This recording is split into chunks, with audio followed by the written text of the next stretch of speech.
365페이지 행위제한 허가대상 행위 다음 페이지 보면 되겠네요. 다음 페이지 건축물 건축 공작물 설치부터 중목 벌채와 식재까지 그리고 토지 형질 변경 토속 채취 토지 분할 물건 쌓아놓는 행위 하는 것들이 허가사항입니다. 그러니까 중목 벌채와 식재가 추가됐다는 것 정도 보시고 건축물 건축도 일반지 국토계획법보다는 좀 까다롭다 이런 정도 생각하면서 가설 건축물이나 용도 변경 이런 거 그냥 한번 보시면 되겠습니다. 다음 페이지 허용 대상 행위. 그런데 허가받지 않고 할 수 있는 것들이 있어요. 재난 수습을 위한 응급조치 허가 없이 할 수 있죠. 그리고 1, 2, 3, 4, 5 있는데 농림수산물 생산에 이용되는 간이 공작물 비닐하우스라든가 버섯 재배사 이런 게 있고요. 경작을 위한 토지 형질 변경 정비구역 개발에 정비구역 개발에 지장을 주지 않고 자연 경관을 손상하지 않는 토속 채취, 존치하기로 결정한 대지에 물건을 쌓아놓는 것, 관상용 주목을 임시로 식재하는 것, 이런 것들은 이제 허가사항이 아니다. 그러면서 그냥 외우려고 하지 마시고 별로 나중에 이런 행위를 하더라도 정비 사업을 할 때 금방 손쉽게 해체를 할 수 있거나 아니면 뭐 지장을 주지 않는다는 말 자체는 지장 안 주는 것이죠. 그렇게 생각하시면 돼요. 임시로 식재하는 것. 그리고 정비구역에 존치하기로 결정한 대지의 물건을 쌓는 것. 사업에 방해가 하나도 안 되는 것들입니다. 근데 한글화 작업이 많이 돼서 존치하는 것이 남겨두기로 바뀐 것도 있는데 얘는 안 바꾸고 또 도시개발법 바꿨네요. 법을 바꾼 사람 한 사람이 아니기 때문에 뭐 다르겠죠. 남겨두기로 결정한 대지의 물건을 쌓는 것. 허가받을 필요가 없다. 이제 373페이지 정비사업의 시행 방법 보겠습니다. 도시개발 사업은 수용 방식과 환지 방식이 있습니다. 그리고 이제 혼용 방식이 있는데 여기는 사업 방식이 두 가지가 더 늘어납니다. 그래서 주거환경 개선 사업은요. 동그라미 1번 사업 시행자가 정비구역에 있는 정비기반시설이나 공동이용시설 아까 뭐 공원 주차장 같은 정비기반시설 놀이터 마을회관 같은 공동이용시설 있죠. 이런 것들을 설치하거나 확충을 해주고 주택은 어떻게 해요? 스스로 개량하는 방법 지어졌는데 주거환경 개선 사업에서 구역에서 아까 도시 저소득 주민이 거주하는 이러한 곳에서 정비 기반시설만 시장 군수가 설치해주고 그리고 주택은 형편 닿는 대로 스스로 고치는 것 이것도 있을 수가 있고요. 또 여기에 있는 것도 그렇게 해도 그래도 이분들은 여기에는 자기들이 주택을 개량하는 것이 쉽지가 않습니다. 그래서 별 수 없이 타의적으로 이걸 이제 수용을 해요. 수용을 해서 주택을 건설한 후에 그것을 토지 등 소유자에게 우선 공급하는 방법 있을 수 있고 또 여기는 필지 같은 것도 반듯하지가 못하고요. 그리고 개선 사업은 아까 말씀드린 것처럼 도시 저속 주민을 위한 것이기 때문에 국가나 지자체가 많은 지원을 해줍니다. 이 개선 사업 정비 구역으로 지정이 되면 여기는 국유지나 공유지 같은 것들을 사업 시행자에게 무상으로 기속을 시켜줘요. 그러니까 땅이 좀 넓어질 수가 있습니다. 환지를 하는 거죠. 철거하고 반듯하게. 필지가 훨씬 반듯하게 정지정돈되고 쓸모가 많아질 수 있죠. 또 땅도 넓어질 수 있어요. 국공유지가 포함되기 때문에 환지로 공급하는 방법도 있을 수 있고 수용은 일단 소유권을 뺏어 갖다가 주는 것이기 때문에 좀 수동적이고 좀 반감을 살 수가 있습니다. 근데 이렇게 쭉 진행되는 이 관리 처분 계획에 따라서 스스로의 분양 시정에 따라 주택을 공급하게 되면 그때 뭐 그래도 실제로 철거하고 주택을 짓는 건 같지만 수용보다는 좀 더 토지동 소유자가 이제 주도권을 주인의식을 가질 수가 있기 때문에 관리 처분 방식에 따라서 주택을 건설해서 공급하는 방법도 있을 수가 있습니다. 그래서 이 주거환경 개선 사업은 네 가지 방식이 있습니다. 1번 읽었고 2번 사업 시행자가 정비구역의 전부나 일부를 수용해서 주택을 건설한 후에 토지등 소유자에게 우선 공급하거나 대지를 토지등 소유자나 토지등 소유자 외의자에게 공급하는 방법 환지 방식 사업 시행자가 환지로 공급하는 방법도 있을 수가 있고 관리 처분 방식은 사업 시행자가 수용을 하지 않고 정비구역에서 인가받은 관리 처분 계획에 따라 주택, 부대시설, 복리시설을 건설해서 공급하는 방법 있을 수 있다.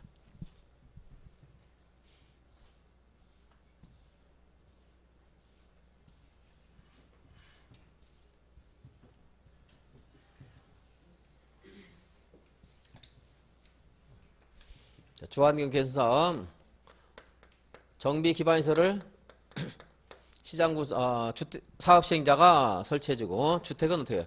스스로 개량하는 방식이 있을 수 있고, 그리고 수용에 의해서 주택을 건설하는 공급하는 방법과 환지로 공급하는 방법, 그리고 관리처분 계획에 따라 건설된 주택과 부대시설 등을 건설 공급하는 방법, 네 가지 방법이 있을 수가 있습니다. 사업 시행은 아까 말씀드린 것처럼 여기는 토지 등 소유자가 사업을 행할 만한 경제적인 그런 여건이 안 되기 때문에 시장 군수 등이 합니다. 시장 군수 또는 시장 군수가 직접 할 수도 있고 주택공사 등을 사업 시행자로 지정할 수 있어요. 공적으로 사업을 시행합니다. 다음에 이제 재개발 사업. 재개발 사업은 이 두 가지는 여기보다 이제 여건이 낮기 때문에 이들은 스스로가 해야 돼요. 사업을 원칙적으로. 근데 재개발 사업은 정비 기반서를 놓아주거나 뭐 스스로 하나하나 짓고 친 것은 원래는 정비 사업도 아니죠. 이게 대규모로 하는 게 정비 사업이기 때문에 없어요. 수용도 하면 절대 안 되겠죠. 그래서 여기는 환지를 하거나 인가받은 관리처분 계획에 따라서 건축물을 건축해서 공급하는 방식이 있을 수가 있습니다. 그리고 재건축 사업은요, 여기는 환지를 하면 안 돼요. 환지를 하게 되면 아파트 단지에서 어차피 환지할 만한 형질변경 할 필요도 없고요. 환지를 해서 나눠 갔더라도 아주 크게 작은 평수밖에 안 돌아와요. 이렇게 개인당. 그렇기 때문에 환지를 하면 안 되고 여기는 관리처분 계획에 따라서 건설한 주택, 그리고 주택단지는 부대시설도 있고요. 복리시설도 있습니다. 상가 건물. 이런 것들을 공급할 수 있고 또 아까 제가 재건축 사업 인기가 시대를 하다 보니까 새로 건설해서 공급할 수 있는 게 있다고 했는데 오피스텔도 건설해서 공급할 수 있어요. 오피스텔은 주택단지에 함부로 들어오면 안 되기 때문에 준주거지역과 상업지역에서만 오피스텔이 가능합니다. 관리처분 방식이 있고 그래서 여기는 네 가지 방식이 있는데 여기는 두 가지, 여기는 한 가지 이렇게 줄어듭니다. 이 두 가지는 누가 사업을 한다고 했죠? 조합 또 조합이 합니다. 재개발 사업 이 조합을 만드는 것은 권리관계가 너무 복잡하기 때문에 이를 수월하게 하기 위해서 조합을 만드는 겁니다. 네, 이 재개발 사업은 이는 주택단지에서 하지만 상업지역, 공업지역에서 합니다. 재개발 사업을 공업지역 같은 데서 공장 한 인근 지역 공장 2개, 3개 가진 사람들이 재개발 사업 할 수도 있거든요. 그럴 때는 권리관계가 복잡하지 않을 수가 있습니다. 토지 등 소유자 할 수 있어요. 그때.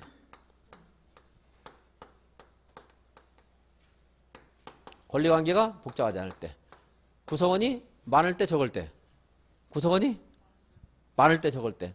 많을 때는 조합을 해야 되고 적을 때 토지 등 소유자 할 수 있습니다. 몇 명이 손잡고 하면 되거든요. 규약을 만들어서. 그래서 토지 등 소유자가 20명 미만일 때는 재개발 사업을 토지 등 소유자 할 수 있어요. 몇 명이요? 20명 미만일 때. 숫자가 시험 볼 때 숫자가 중요하지만 지금은 그 숫자를 뭐 너무 외우려고 하지 마시고 이렇게 그냥 가볍게 읽고 넘어가시면 돼요. 그래서 그렇구나 이렇게 아시는 게 더 중요합니다. 숫자 나중에 이제 외우겠고요. 또 여기는 20명 미만이라는 숫자하고 같은 숫자가 한 번 또 나와요. 뒤에 가서 주택법에서. 나중에 공부하면 연결하면 어렵지 않기 때문에 그때 외우시면 돼요. 왜 그런가 이런 취지를 아는 것이 더 중요합니다. 그래서 사업을 여기는 이제 시장 군수 등이 하고 이는 조합이 하는데 재개발 사업에서 토지 등 소유자가 하는 경우도 있다. 토지 등 소유자가 소수일 때 그렇다고 했습니다. 토지 등 소유자가 누군가 아까 말씀드렸고 자 재개발 사업도 볼게요. 정비구역에서 인가받은 관리처분 계획에 따라 건축물을 건설해서 공급하거나 환지로 공급하는 방법. 이제 마지막으로 뭐가 있어요? 재건축 사업 있죠? 정비구역에서 인가받은 관리처분 계획에 따라 주택, 부대시설, 복리시설 또는 오피스텔을 건설해서 공급하는 방법. 근데 오피스텔은 준주거지역이나 상업지역에서만 할 수 있고 오피스텔이 주된 목적이 아니고 얘는 주거 환경을 개선하기 위한 수단입니다. 따라서 주택 면적의 100분의 30 이내로만 공급을 해야 돼요. 너무 이걸 많이 하면 안 되겠죠. 그럼 재건축 사업이 돈벌이로 그냥 전락해 버립니다. 안 돼요. 100분의 30 이하. 사업 시행자 보겠습니다. 2번. 시장 군수 등이 주거환경 개선 사업은 여기 있죠. 1, 2, 3, 4 있는데 자 구별해서 설명은 드리겠는데 여러분들 그렇게 구별 안 하셔도 됩니다. 구별을 하는 게 어려워요. 거의 불가능이라고 생각돼요. 자, 이거는요 시장 군수가 사업을 해요. 근데 시장 군수가 안 하면 또 원주민들이 좀 못 믿기 때문에 원주민들 토지 등 소유자 과반수의 동의를 얻어서 주택공사 등을 사업 시행자를 할 수도 있어요.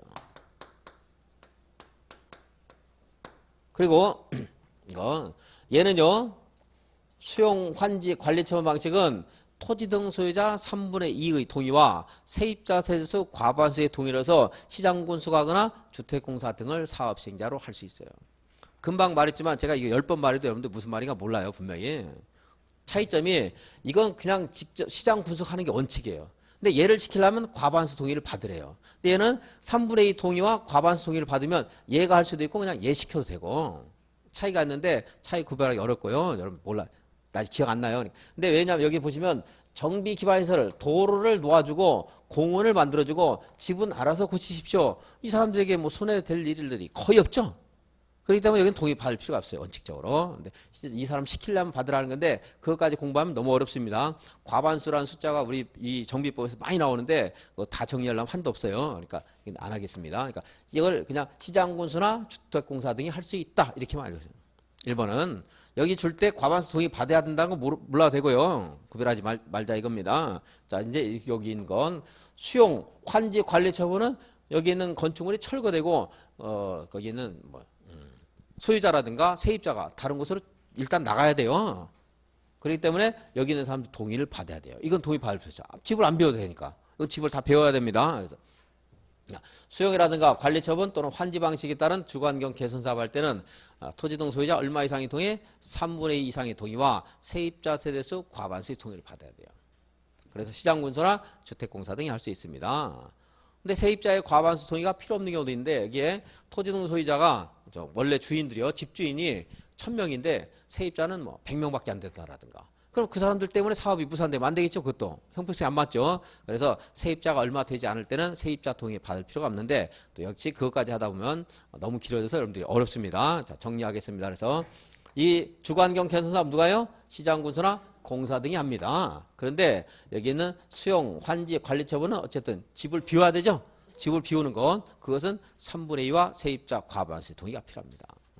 쫓겨나야 되기 때문에 그렇게 되는 거. 자, 사업 시행자. 그래서 1. 현지 계량 방식은 시장 군수가 직접 시행하되 주택공사 등을 지정할 때는 과반수 동의를 받아야 된다는데 그건 뭐 여러분들이 정리하지 마시고 시장 군수나 주택공사가 하는구나 이런 정도 보시고.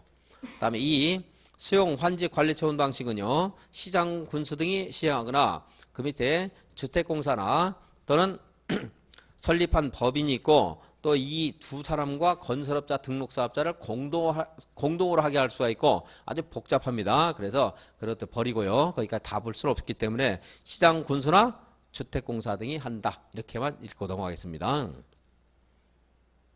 그런데 다음 페이지 동의 요건이 있어요.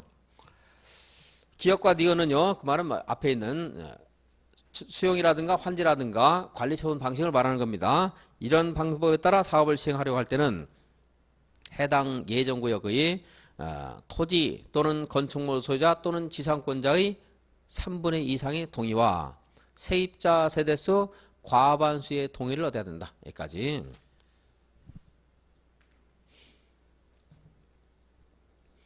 그런데 그 밑에 동그라미 3번 이거 뭐 줄 안 그어도 될 것 같아요. 여러분들이 줄 그어서 봐도 되고 안 그어도 봐도 되고 안 긋고 봐도 되고 천재지변이 발생해서 긴급하게 사업을 할 필요가 있다. 이럴 때는 동의 없이 할 수도 있습니다. 그 지역이 건축물이 좀 당장 허물어져 갈 것 같다. 이제 동의 받고 이럴 겨를이 없죠. 그럴 때는 생략할 수가 있습니다. 다음에 재개발 재건축 사업 시행장 1. 재개발 사업이에요. 재개발 사업은 다음의 방법을 할 수 있다. 1.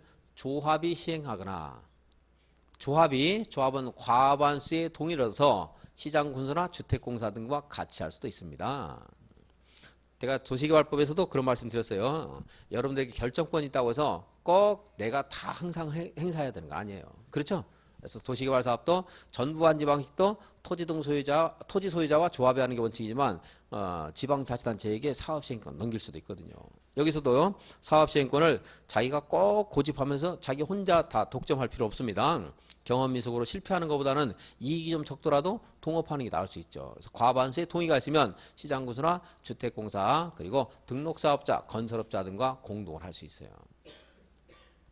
2번 공동을 하는 것은 뭐 그렇게 이해하시면 되고 어려운 거 아니고요. 2번 누가 할 수 있다고 했죠? 근데 재개발 사업을 토지동 소유자가 몇 명 미만일 때 20명 미만일 때는 토지동 소유자가 직접 하거나 또는 토지동 소유자 과반수의 동의가 있으면 역시 시장 군수 등과 공동으로 사업을 할 수가 있습니다. 다음 페이지는 이제 재건축 사업 나오겠죠? 재건축 사업은 누가 한다고 했죠? 조합이 합니다. 조합이 사업을 해야 되는데 조합은 과반수의 동의가 있으면 또 시장 군수 등과 공동을 할 수 있겠죠?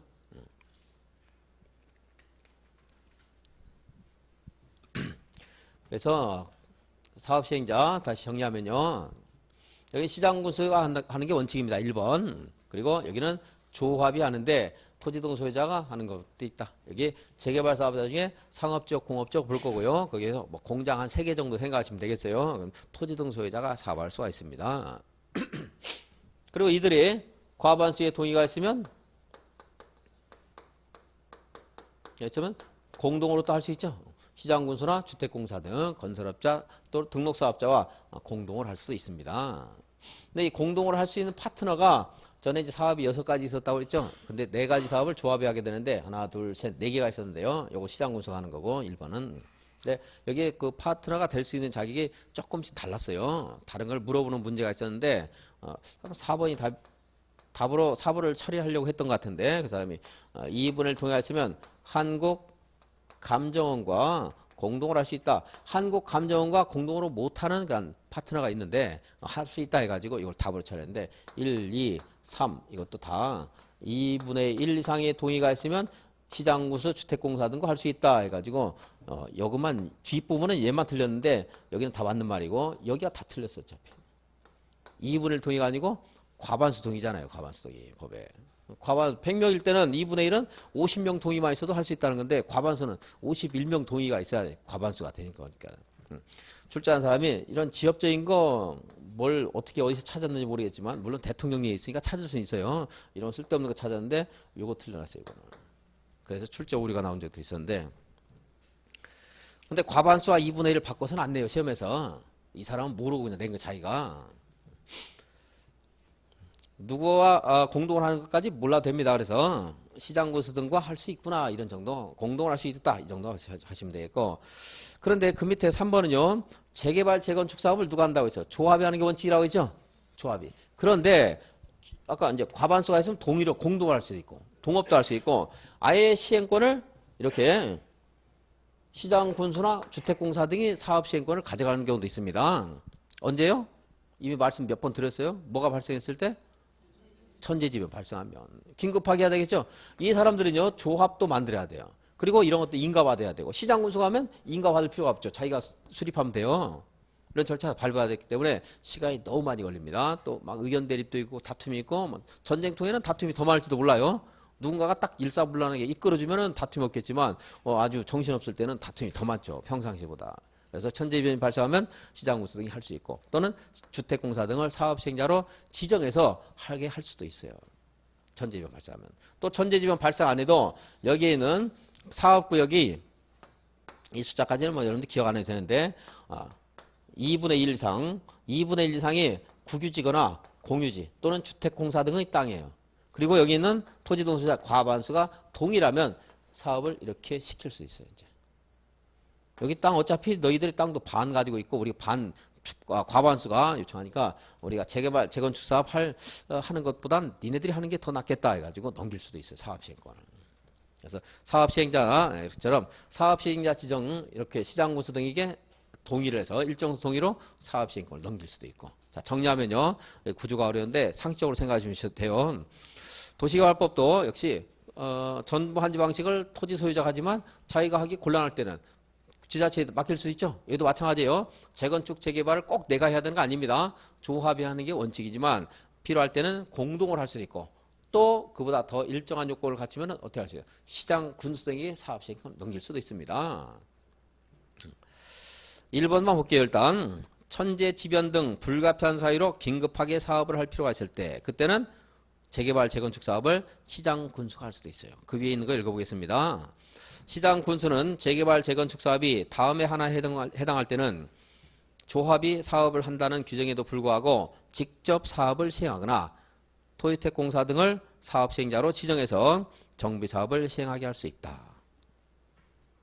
그게 이제 대표적인 거 하나가 천재지변 발생했을 때. 그리고 379페이지 보겠습니다. 5번에 사업 대행자란 말 있죠? 이거는 사업 시행자가 바뀌는 게 아닙니다. 남의 일을 그냥 대신 업무 집행만 해주는 거예요. 사업 대행자는. 시행자는 그대로 조합인데 사업을 계속 진행하는 것이 얘네들한테 맡겨가지고는 거의 불가능하다고 느껴질 때, 그럴 때는 사업 대행자를 지정해서 대행자가 업무를 집행하게 하는 거예요. 사업 대행자. 사업 대행자 지정의 네모에 보시면 1번 장기간 정비 사업이 지연되거나 권리관계 분쟁 등으로 해당 조합이나 토지 등 소유자가 사업을 계속 추진하는 것이 어렵다고 인정하는 경우에는 시장 군수가 지가 직접 하거나 또는 주택공사 등을 사업 시행자로 지정해서 사업을 하게 할 수 있는 것. 이게 뭐예요? 사업 대행자. 그 위에 있는 말 읽어보겠습니다. 시장 군수 등은 다음에 하나에 해당하는 경우에는 해당 조합이나 토지 등 소유자를 대신 직접 사업을 하거나 주택공사 등 또는 지정개발자에게 해당 조합이나 토지 등 소유자를 대신해서 사업을 시행하게 할 수 있다. 시행권이 바뀌는 건 아닙니다. 그래서 이 대행자가 사업을 하게 되면 그때는 계산은 시행자가 계산을 해야 돼요. 그리고 명의는 사업 대행자 명의래요. 그건 나중에 이제 시간 될 때 한번 읽어드리겠습니다. 그러니까 일단은 여러분들은 사업 대행자 제도가 있다. 여기까지만 읽어주시고요. 381페이지 이제 시공자 보겠습니다.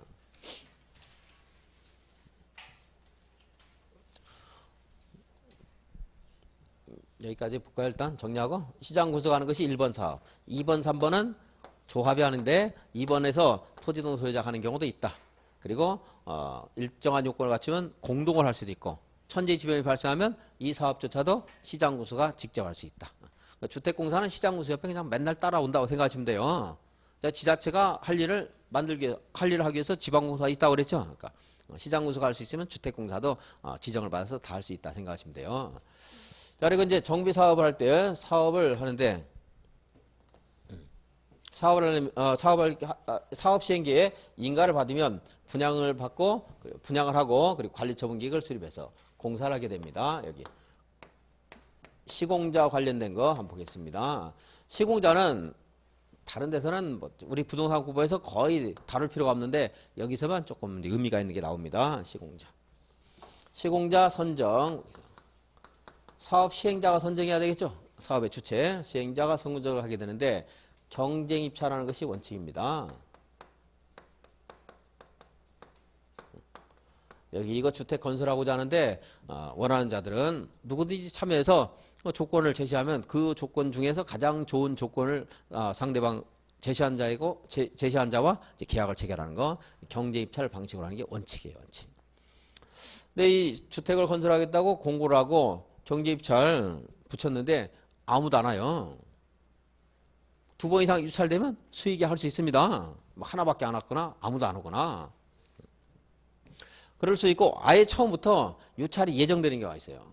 규모가 별로 크지 않을 때. 경제 입찰 시켜봐야 뭐 유찰이 꼭 안 되더라도 규모가 작을 때는 원래 여기 주택을 건설하면 좀 좋은 건설회사, 대형 건설회사가 와서 건축을 해주면 좋은데 아파트 값도 비싸지고. 근데 규모가 작으면은 경제 입찰 붙여도 군소 규모의 건설회사밖에 안 와요. 잘 이름도 없는 데들 와가지고 믿을 수가 없습니다. 그러한 경우에는 이제 정관이나 규약이 정하는 바에 따라서 따로 정할 수가 있어요. 규모가 적을 때 우리 정비법에서는 조합원 수가 100명. 100명인가 아닌가에 따라서 이걸 기준으로 해서 크다 작다를 규모가 크다 작다를 정하는 경우가 많습니다. 이게 한 번 나오는 게 아니라 한 3번 나와요. 자, 그래서 조합원 수가 100인 이하인 경우에는 경쟁 입찰하지 않고요. 정관이 정하는 바에 따라서 총회에서 시공자를 선정할 수가 있어요. 자, 정관이 정하는 바에 따라서 총회에서 할 수 있다. 이 말은 몰라도 되는데 얼마 이하일 때? 100인 이하일 때 경쟁 입찰 아닌 방법으로 할 수도 있습니다. 자, 또 하나 조합을 만들지 않고 토지 등 소유자가 사업할 때 있었나요? 있죠? 앞에서 토지 등 소유자. 왜 그렇죠? 구성원이 얼마 안 될 때. 규모가 좀 작다고 볼 여지가 좀 있죠. 꼭 그런 건 아니지만 그래서 토지 등 소유자, 조합이 아니고 토지 등 소유자가 사업할 때도 역시 규약이 정하는 바에 따라서 시공자를 선정할 수가 있습니다. 이 두 가지 정제입찰 아닌 것으로 할 수 있다는 거. 시장 군수가 사업을 할 때가 있습니까? 재개발, 재건축 사업 할 때 있죠. 주관경 개선 사업도 또 시장 군수가 이제 관리 처분 방식으로 하는 경우가 있고 재개발, 재건축조차도 이 사람들이 하는 경우 있죠. 천지지변이라든가 또는 토지 등 소유자가 요청했을 때 이 사람들이 이제 시공자, 이게 시행자이기 때문에 이 사람들이 시공자 선정해서 계약을 체결해야 돼요. 그런데 그때 시장 군수가 사업을 할 때는 주민대표회의를 구성을 해야 돼요. 주민대표회의 구성해야 되는데 이 주민대표회의가 시공자를 추천할 수가 있어요. 누구의? 시장군수에게. 그럼 시장군수는 이 추천받은 시공자를 선정을 해야 됩니다. 시장군수가 시행자이지만 뭐 불가피한 여러 가지 사정 때문에 뭐 천재지변이라든가 하는 등의 사정으로 이자들이 시장군수가 사업 시행자이지만 그 아파트 입주해서 살 사람들은 이 사람들이에요. 그러니까 주민대표회의가 시공자를 추천하면 추천받은 자를 시공자로 선정해야 되고 이렇게 선정된 시공자가 계약을 체결할 때는 철거의 공사에 관한 사항도 포함을 시켜야 됩니다. 어려우니까 철거에 관한 사항을 포함시켜야 한다. 그게 어렵죠? 시공자가 철거도 다 해야 됩니다. 물론 철거 공사비는 다 줘야 되는 거고요. 시공자 관련된 건 봤습니다. 381페이지죠. 양과로 2번 보겠습니다. 조합은 조합설 인가를 받으면 조합총회에서 경쟁입찰이나 수의계약의 방법으로 건설업자나 등록사업자를 시공자로 선정해야 된다. 그래서 경쟁입찰의 원칙입니다. 경쟁입찰. 그런데 과로에 경쟁입찰이 2회 이상 유찰되면 이제 수의계약으로 할 수가 있습니다. 그런데 조합원이 100명 이하인 정비사업은 총회에서 정관으로 정하는 바에 따라 선정할 수 있다. 100명은 지금 이제 대통령령으로 아직 확정 안 됐는데 새로 바뀐 법에 따라서 확정 안 됐지만 그냥 100명으로 될 거예요. 특별한 사정이 없으면. 그러니까 100명 지금 외우셔도 상관없어요. 그러니까 다른 숫자로 안 바뀔 거니까. 동그라미 2번. 토지 등 소유자가 개발 사업을 하는 경우 있었죠? 재개발 사업 하는 경우 이때도 경쟁입찰이 아니고 규약이 정하는 바에 따라서 시공자를 선정할 수 있습니다. 아까 말씀드린 것처럼 이렇게 규모가 작을 때 일반 경쟁입찰 시키면 아무나 올 수 있는 거죠. 근데 거기에 뭐 제한 경쟁입찰 같은 거 할 수도 있어요. 1년에 뭐 몇 세대 이상 건설 경험이 있는 건설회사만 오라고 한다든가 이런 것들을 이제 제한해서 좀 좋은 시공자를 이제 돈을 좀 많이 주더라도 선정할 수 있는 겁니다. 이제 다음 페이지 382페이지 동그라미 3번 시장 군수 등 시공자 선정. 왜 시장 군수가 선정해요? 시장 군수가 시행할 때. 그죠? 그럴 때는 동그라미 5번 보겠습니다. 자, 시장 군수가 선정할 때 동그라미 5번. 주민대표회의나 토지 등 소유자 전체회의가 시공자를 추천하면 사업 시행자는 추천받은 자를 시공자로 선정해야 된다. 시장 군수나 주택공사 등이 이렇게 구속당한다는 말이죠.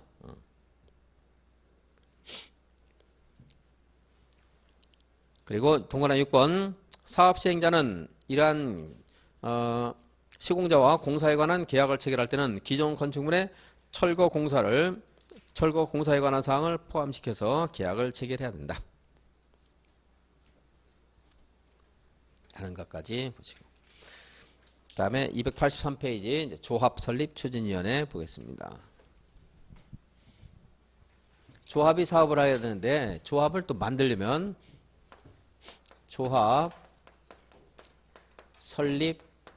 설립하고요. 시장 군수 등에게 인가를 받아야 됩니다.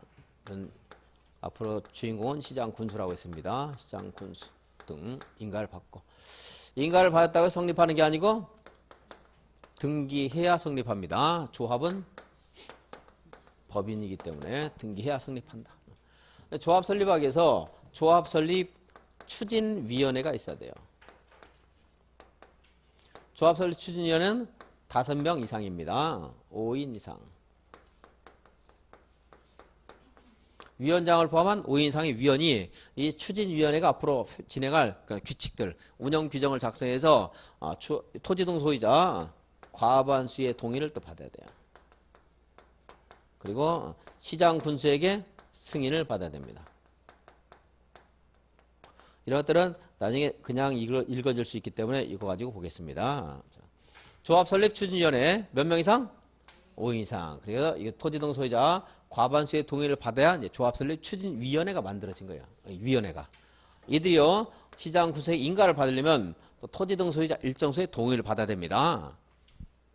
여기 재개발 사업 여긴 조합이 없죠? 2번 여기 조합 만들 때 이 재개발 사업에서는 토지 등 소유자 4분의 3 이상의 동의와 전체 토지 면적의 2분의 1 이상의 토지에 해당되는 토지 소유자 동의를 받아서 조합 설립 인가 신청을 해야 돼요. 이때는 이제 추진위원회가 정관도 만들어요. 그래서 정관과 함께 이걸 같이 동의서를 제출하면 요건을 다 갖추면은 시장군수가 조합이 설립됐다고 인가를 해줘요. 조합 설립 인가. 그럼 인가 받은 거 가지고 등기소에 가서 등기해야 이제 조합이 성립하는 겁니다. 또 여기 무슨 사업이라고 했죠? 지금 이건 재개발 사업. 그럼 재건축 사업이 나왔죠? 재건축 사업. 재건축 사업은 좀 복잡한데요. 자, 주택단지 안에서 전체 구분 소유자 4분의 3과 전체 토지 면적의 4분의 3의 토지 소유자의 동의를 받아야 됩니다. 그리고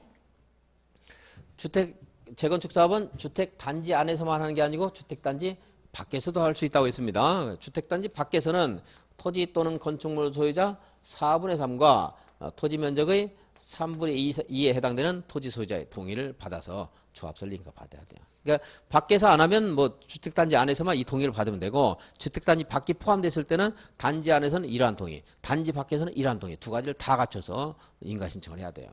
그리고 각 동 구분 소유자 과반수의 동의도 필요한데 그것까지 하면 너무 어렵고 여러분들이 이게 흔들리기 때문에 이거부터 정리하고 그건 나중에 할 겁니다. 나중에. 이 동의가 안 필요해. 이건 주택단지인데 주택단지 가운데 있는 것이 주택단지 외의 지역이라는 거. 이거 주택단지 내부고요. 이게 외부입니다. 이것만 잘 하시면 돼요. 근데 법에서는 원칙적으로 이것이 원칙이기 때문에 법 순서는 이게 있고 그 다음에 이게 있어요. 근데 이렇게 1, 2, 3 하기 위해서 이렇게 순서를 바꿨습니다. 이 앞에 있는 말도 여러분들 모르셔도 돼요. 모를 수밖에 없을 거고요. 여기는 토지 등 소유자, 토지 또는 건축물 소유자, 구분 소유자인데 몰라도 되냐. 머릿수. 여기는 면적입니다. 토지 면적. 자, 사람 머릿수 4분의 3. 4분의 3은 이제 다 똑같으니까 좀 지워보고. 그리고 1, 2, 3 요건 필요해요. 그러니까 조합 설립은 1, 2, 3. 동의 요건이죠? 여기 앞에는 뭐죠? 다 4분의 3. 요거는 2분의 1. 무슨 사업? 재개발 사업. 여기는 3분의 2, 4분의 3인데 이건 재건축 사업인데 이건 주택단지 밖에서, 주택단지 안에서 동의 요건입니다. 그리고 이것만 정확하게 3월달까지 확실하시면 5월달에 이제 각동 구분 소유자 또 생략하는 요건 이런 것들 이제 나중에 보셔도 될 것 같습니다. 여기다 너무 복잡하게 있으면 어렵겠죠? 정리 안 되겠죠? 그래서 여기에 동의를 했죠, 이 사람들 과반수가. 이때 동의한 사람은 여기 동의한 것으로 이제 봅니다. 어쨌든 이 동의를 할 때는 설립에 동의했다, 추진위원회 동의했다, 설립에 동의했다 하는 것은 이것은 사업을 하겠다는 거예요. 다른 게 아니고.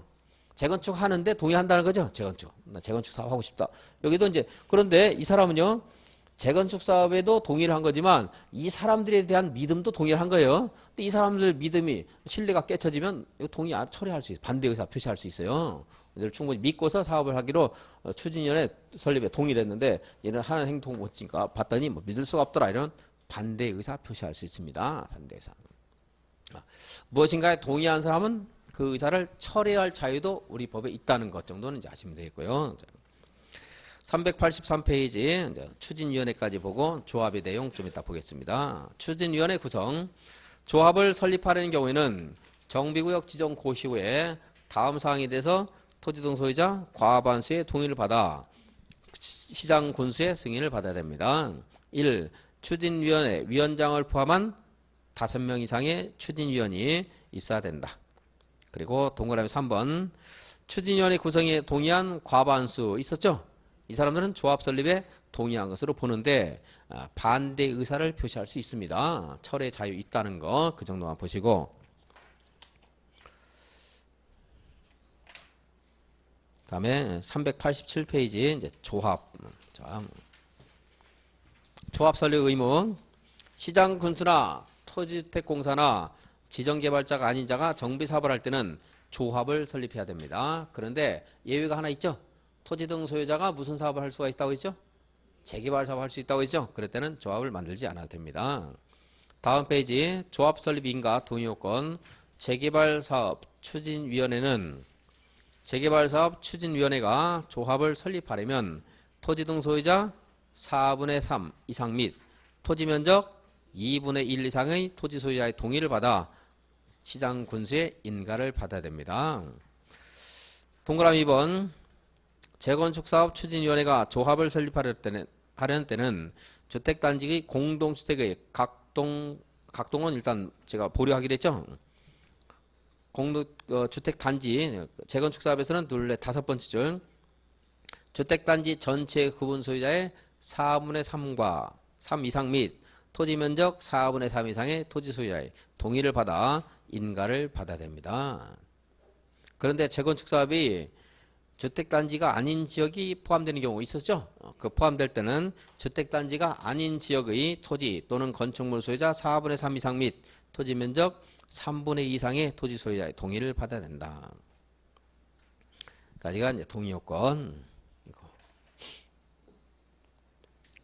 391페이지 토지동 소유자 동의요건 토지동 소유자 숫자 산정하는 거 안 보겠습니다. 이렇게.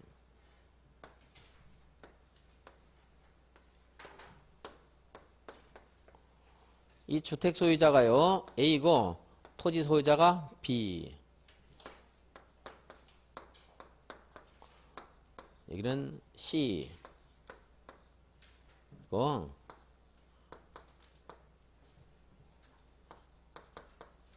이렇게 있다고 한번 보겠습니다.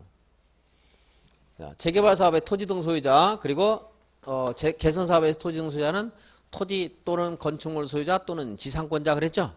그러면 여기에서요 토지 등 소유자 산정할 때 1번과 2번 사업은요 A 건축물 소유자 1명, B 토지 등 소유자 1명, 2명이에요. 여기는요 이 C가 아무리 많이 가지고 있어도 이건 1명입니다. 여러 필지 여러 토지 건축물을 가지고 있는 사람은 1명.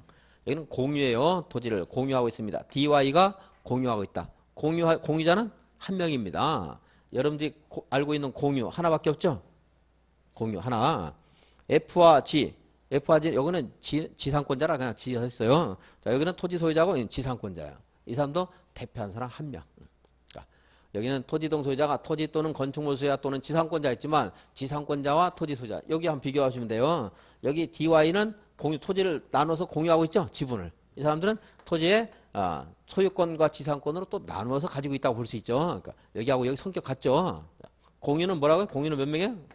공유는 천년 만년 살죠 얘가. 근데 계속 1명이죠.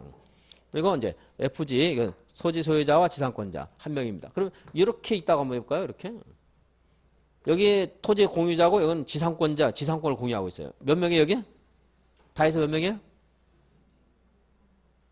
1명, 1명. 토지를 대표한 여기 토지 공유자나 공유는 1명이라고 했잖아요 제가. 공유는 1명이고 이것도 지상권자도 지상권을 공유했기 때문에 1명입니다. 그럼 토지 소유자 1명과 지상권자 1명 남았죠? 그럼 토지 소유자와 지상권자는 또 대표하는 1명. 그러니까 이 안에 토지 소유자, 지상권자나 100명, 1000명, 10,000명 있어도 1명이에요. 공유할 때는. 공유는 1명 그랬습니다 제가. 그리고 여러 개 가지고 있어도 1명. 여기뿐만이 아니고 우리 이제 공법을 공부할 때 항상 여러분들 공유하면 1명 하시면 돼요. 여기요 관리처분 계획 수립한다 했는데 분양 신청 자격을 판단할 때도 마찬가지입니다. 이 사람도 하나밖에 안 줘요. 여러 사람 공유하고 있을 때 이 사람도 하나 주는 게 원칙입니다. 한 사람이 여러 개 가지고 있어도 하나, 여러 사람이 하나 가지고 있어도 하나. 원칙이다. 이렇게 소유자 숫자를 산정하고 이제 조합 보겠습니다. 조합을 만들면 조합에는 조합원이 있겠죠. 조합원은 토지 등 소유자. 여기는 토지 소유자가 아니고 토지 등 소유자. 그래서 여기 조합원도 마찬가지로 A도 조합원, B도 조합원, C도 조합원 돼요. 여기는 이 사람 대표하는 1명만 조합원이 돼요. 다 똑같아요. 그래서 여기도 대표하는 1명만 조합원이 됩니다. 그런데 재건축 사업은 토지 등 소유자가 건축물 및 부속 토지 소유자 그랬죠? 토지 등 소유자가 조합원이 된다고 했어요. 제가 토지 등 소유자가 조합원이 됩니다. 여기에서 재건축 사업을 한다. 조합원은 몇 명이에요? 조합원은 이 사람밖에 없어요. 이 사람밖에. 한 명밖에 없습니다. 여기 재건축 사업에서 조합원은 토지 등 소유자가 그랬죠. 근데 토지 등 소유자가 재건축에서는 건축물 및 부속 토지를 가진 사람만 토지 등 소유자니까. 이 사람들은 요 건축물 없네요. 이 사람들. 이 사람은 건축물만 가지고 있고 이 사람은 토지만 가지고 있죠. 그러니까 조합원이 안 돼요. 이 사람들은. 근데 이 사람도 한번 봐야 돼요. 사업에 동의한 자만 조합원이 돼요. 조합 설립에 동의한 자. 그러니까 C가 만약에 조합 설립에 반대했으면 이 사람은 조합원 안 돼요. 조합 설립에 동의했으면 조합원이 됩니다. 그럼 이 사람이 반대를 했다고 칠게요. 그럼 여기 조합원이 여기는 하나도 없는 거예요. 그럼 다 어떻게 돼요? 매도 청구의 대상이 돼요. 이제 나중에 사업할 때 사업을 진행하다 보면 필요한 토지나 건축물에서 재개발 재건축 사업은 수용하는 경우가 있고 재건축 사업은 이제 매도 청구 사야 되는데 이 사람들 사업에 반대한 사람 매도 청구, 건축물을 가진 사람 매도 청구, 토지만 가진 사람 매도 청구. 이 토지만 가진 사람들 다 매도 청구의 대상이 됩니다. 매도 청구. 근데 재건축 사업이 좀 인기가 좀 시들해졌다고 했죠. 그래서 아쉽기 때문에 돈을 줄 여지가 없어요. 지금 사업 경비를 좀 더 줄여야 되겠죠. 이 사람들은 다 돈 주고 사야 되잖아 이거를. 그죠? 여기 이 사람한테는 한 번 더 물어보는 제 찬스 기회가 있어요. 매도 청구. 사업에 동의하지 않은 사람에게 또 동의할래 말래 다시 한번 물어. 아쉬워서 그 절차가 한번 있는데 어쨌든 이 사람은 매도 청구의 대상이 되는 겁니다. 토지등 소유자, 그다음에 이제 조합원 맞고 여기는 또 조합에는 임원 있겠죠. 임원은 조합장, 이사, 감사 있죠. 그럼 한 명일 것이고요. 이사는 3명, 여기도 3명.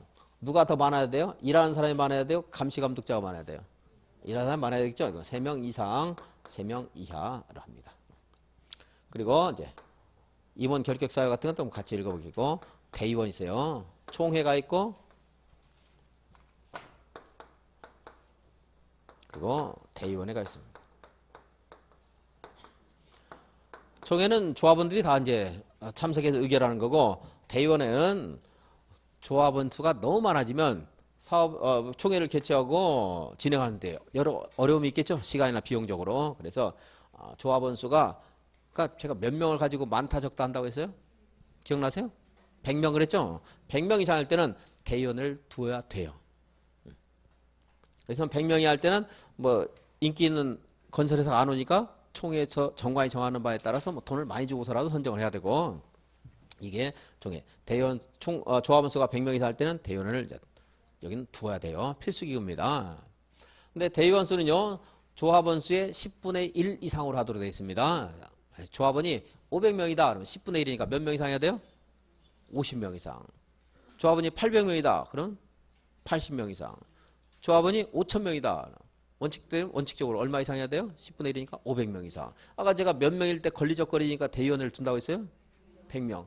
여기도 걸리적거려서 100명을 뒀는데 여기가 또 100명 넣으면요. 그것도 걸리적거리죠? 100명 이상이기만 하면 돼요. 만약에 조합원 수가 10,000명이다 그러면 1,000명을 꼭 줘야 되는 게 아니고 100명 이상이기만 하면 돼요. 100명이든 150명이든 1,000명이든 100명 이상이기만 하면 됩니다. 이제 그리고 총회에서 의결할 때는요. 출석 과반수 찬성이 있으면 의결합니다. 국회 의결 정도도 마찬가지예요. 국회에서도 국회의원 제적 과반수가 출석해서 출석 과반수가 찬성하면 이제 의결이 가결이 되는데 출석 과반수 중요한 것은 조합원 과반수. 그냥 더 중요한 것은 조합원 3분의 2. 일반적인 의결은 어떻게 해요? 출석한 조합원 과반수가 찬성하면 가결된 겁니다. 그런데 중요한 것은 과반수. 중요한 건 이거 두 가지가 있어요.